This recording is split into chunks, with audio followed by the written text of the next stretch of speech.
welcome to video 1 of a new series which is looking at domestic abuse within the church.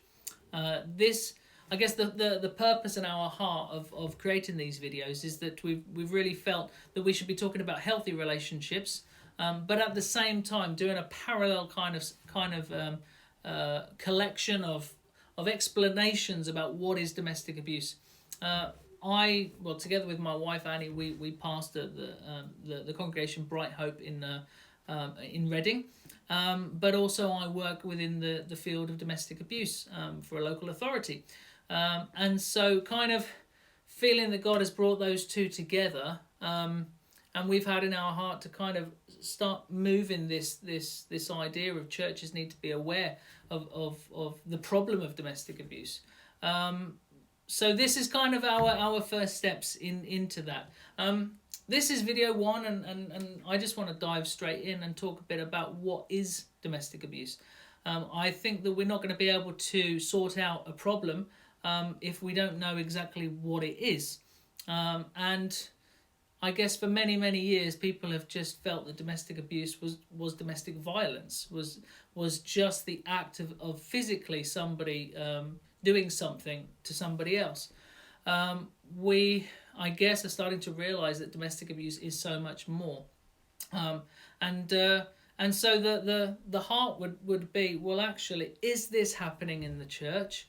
And should we be taking a position about it? Should we be talking about it? I want to just explain first off what is the government definition of domestic abuse here in the UK. And it says this: any incident or pattern of incidents of controlling, coercive or threatening behaviour, violence or abuse between those aged 16 or over who are or who have been intimate partners or family members, regardless of gender or sexuality. This can encompass but is not limited to the following types of abuse: psychological, physical, sexual, financial and emotional. So if we look at the term domestic abuse, we separate those two words and you have the word abuse. What does abuse mean? Well, abuse is always a negative term. It is. I've never come across a situation where the word abuse was actually a positive, encouraging, good thing. Abuse is it's harm, it's hurting, it's damaging, it's having a negative impact. That's what abuse is. And then we connect that to the word domestic, and domestic means within the home. So you put those two together and basically you have domestic abuse, which is harm within the home. Somebody is harming somebody else within the confines of family, of relationship. That's what domestic abuse means. Now, it can come in different forms, like was stated there. And in other videos, we're going to go into those different types of abuse. But first of all, I just want to say that abuse can be willful, that somebody would willfully intend to hurt somebody.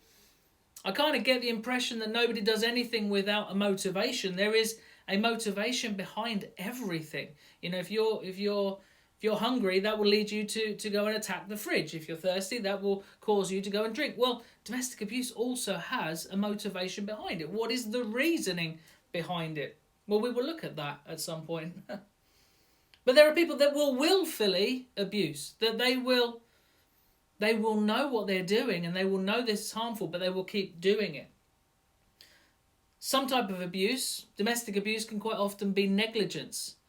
In relationships, some people just feel very unloved. They feel not listened to. And they are harming their partner or they're harming their family through negligence. They just don't know about it. A lot of children, they get abused through negligence, that their needs are not met because the person who should be looking after them is perhaps meeting their own needs and not the needs of the children. Quite often in domestic abuse situations, the needs of the children are not met because the needs of the abuser are being met. Sometimes domestic abuse can be unknowing, in that people just don't know. They don't know the harm that they are doing. They have perhaps been brought up and thought that, well, this is normal behaviour, and so they act in that way without knowing that it's harmful. And part of what we want to do is raise awareness so that the church knows exactly what is domestic abuse. Because at that point, nobody can say, well, I did it without knowing. At that point, somebody who is abusive, well, they fully well know what they're doing. Now, domestic abuse is a very complex issue. It is not a simple thing. I want to make it clear it's not something that can be resolved with just pastoral counselling either. And the reason it can't be solved through pastoral counselling is because if there is a power dynamic, and domestic abuse is really foundational, it's placed upon the power and control dynamic. That's one of the main motivators of it. If that goes into the pastoral counselling room, well, then that's going to influence whatever the advice that is given or the advice that is taken. So we would always recommend, if domestic abuse is an issue, then marriage counselling, pastoral counselling is not really going to get very far. Because if a partner is afraid to talk about what the real issues are because they're afraid of their partner, then they're not likely to be able to speak about that freely when they're sitting in front of somebody who's saying, what is the problem with you guys? What are the issues? It should be dealt with separately. Domestic abuse is a complex issue, and we shouldn't just consider, this is the way we can do it. We can get through it with prayer, or we can get through it, by accountability. That's part of it. Prayer is part of it, but actually it needs to be challenged. It is not a simple issue. Now, I have 5 reasons why domestic abuse is a complex issue. I'm going to try to rush through them. I'm going to give you 2 pictures. And perhaps comparing these 2 pictures, we will understand the difference between abuse and assault and domestic abuse and domestic assault. And I am going to go to extremes. I'm going to use extreme examples. But let's picture it, when I'm talking about the second case, that it doesn't always have to involve violence, although the case I will use will include violence. So, the first example, you have a woman. She is walking into town, and somebody jumps out at her and says, give me your phone and give me your purse, otherwise I'm going to hurt you.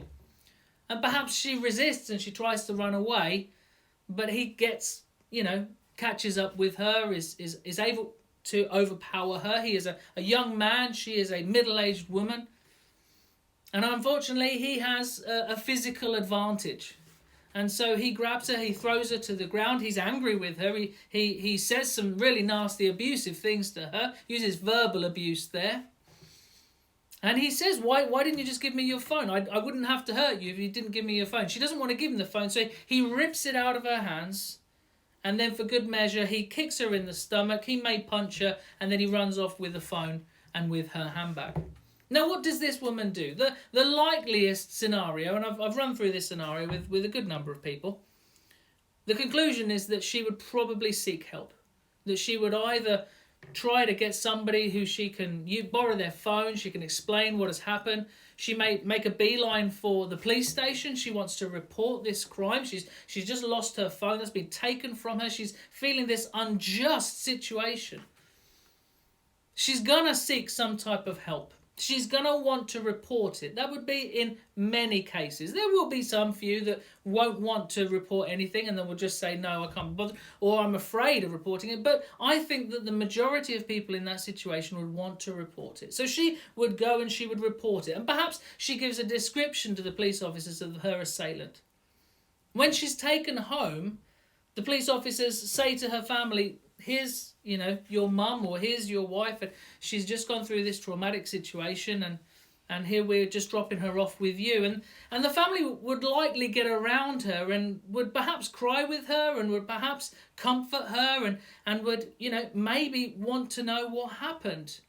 Do you want to explain to us? And maybe in time she would want to explain to her family what happened. The family are going to come around her. Her husband might get a bit upset that he wasn't there to defend her. She may blame herself, as a lot of victims do, and she may say, I was in the wrong place at the wrong time. I shouldn't have been there. I should have taken the car or the taxi rather than walking into town. I should have just given him my phone. A lot of self-blame. But I think that the family will support her if she wants to press charges. And if the police catch this person who did this to her, then the likelihood is she's going to be quite, I want justice done and I'm willing to press charges. I don't have any sense of, of this person who did this to me other than it's an unknown stranger and they've taken this from me, and that's really affected me. If her friends call her up and say, do you want to come into town the following week? She may say, no, I don't want to go into town. I just need to stay in my house. I need to feel safe, and actually I don't want to be reminded of what happened to me. I want to stay safe. So she is in her home. The second scenario is a woman. She's in her bedroom and she's talking to her sister on the phone, and she hears somebody calling from downstairs. It's her husband calling her down and saying, come down, I'm pretty hungry and we need to eat. So she realises his tone, she recognises his tone, and she thinks, I wonder if he's had a bad day at work. She comes down and he says, who are you talking to? And she says, oh, I was just talking to a friend. He says, who are you talking to? She says, I was just talking to a friend. Can you please not do this? Please don't do this. I'm just going to get on with the dinner. Let me feed the family. The kids are upstairs and they're starting to get hungry. He says, why can't you give me a straight answer? I ask you a straight question. Why can't you give me a straight answer? At that point, she starts to get really scared and nervous. He says, give me your phone. She says, no, it's my phone. I don't want. Can we please not do this again? He says, actually, I paid for the phone. Give me the phone. And long story short, he's had a bad day at work. So, he's like, I don't have to put up with this at home. And he pulls the phone away from her. She tries to get it back and he gets annoyed with that. And so he pushes her up against the wall. And for good measure, he punches her in the face. She goes to the floor and then he says, why do you make me do this? She's sobbing on the floor and he says, why do you make me do this? Why can't you just give me the phone if I ask for it? You're supposed to do what I want you to do because you're my wife. You have to submit to me. He sits down, he goes through the phone and he recognises some text messages and it sees that she's been in contact with her sister organising his surprise birthday party. He says, why wouldn't you tell me that? And through the sobs and the tears, she says, I wanted it to be a surprise. So he says to her, why don't you go and clean up your face? I'm really sorry. That's not me. I didn't mean to do that. It's not me. You know I love you. Forgive me. God wants you to forgive me. What does that woman do? Where does she go? You see, there are several complexities in domestic abuse. The first thing is that second woman experiencing the domestic abuse, she has no safe place. She has no safe place to go. The first woman, she may make a beeline for the police station. She may go straight home and then report it. She feels safe at home. When asked to go out the following day or the following week, she says, no, actually, I can control this environment. I'm going to stay home. This is my safe place. Where does the second woman go? Where is her safe place? You see, when she shuts that door every evening and locks the door, the risk for her is inside the home. And in the world, and in the UK, these numbers line up that 1 in 4 women in their lifetime will be attacked physically or sexually inside their home. Inside their home. I remember a case of a fellow who had an argument with his partner. He came home quite late, quite drunk, and then she got upset because he hadn't said anything about where he was going to be or what time he was going to be back. And she says, well, you know what? If you can come home at this time, I can leave at this time. I'm going to go out. And at that point, he stood by the door and said, you're not going anywhere. She tried to push him out the way. She, unfortunately, doesn't have the physical advantage to be able to compare with him. She got upset. She screamed in his face. And then he got upset because she was screaming in his face. And he picked her up and he threw her across the room. When asked, why did you do that? his answer was, it's really dangerous outside. It's really dangerous outside. You see, for so many people, the danger is inside. The risk is inside. The threat is inside. There is no safe place. Where's the safest place that she could go? Definitely not the kitchen. Definitely not the garage. Too many instruments that could harm you. Definitely don't go there. Maybe she goes to the bathroom. Is the bathroom door, is that lock really going to hold out an abusive person who is really threatening and intimidating? Is that going to be enough? Probably not. Whether it's broken down, whether it's open the door, this is going to get worse for you if you don't open the door. So the first thing is that there's no safe place. The second thing is the person who is doing the harming and the person who is the victim of the harm. You see, in the first scenario, the two, it's just a freak coming together of two different lives. And one person wants something and decides to take it from another. And it's completely unjust and it's completely unfair. And it is traumatic and it is terrible. In the second case, you've got a partner who says, I love you, but at the same time is harming. You see, domestic abuse is you are harmed by somebody who on one hand says, I love you, and perhaps they say, I love God too, perhaps say, I love Jesus too, but then they're harming their family. And the victim has to come to terms with, I'm being hurt by somebody who gives me a black eye one evening and then makes me a cup of tea in the morning and tells me everything will be all right, I will change. Forgive me, I will change. And so it really creates a confusion, because probably they've spent years together. They have a life built up together. They have a mortgage together. They have children together. They have a reputation they've built up. They may even have a ministry in which they're serving together. That you don't want to lose. And so the please don't cause me problems, please don't tell anybody, please don't let this get out.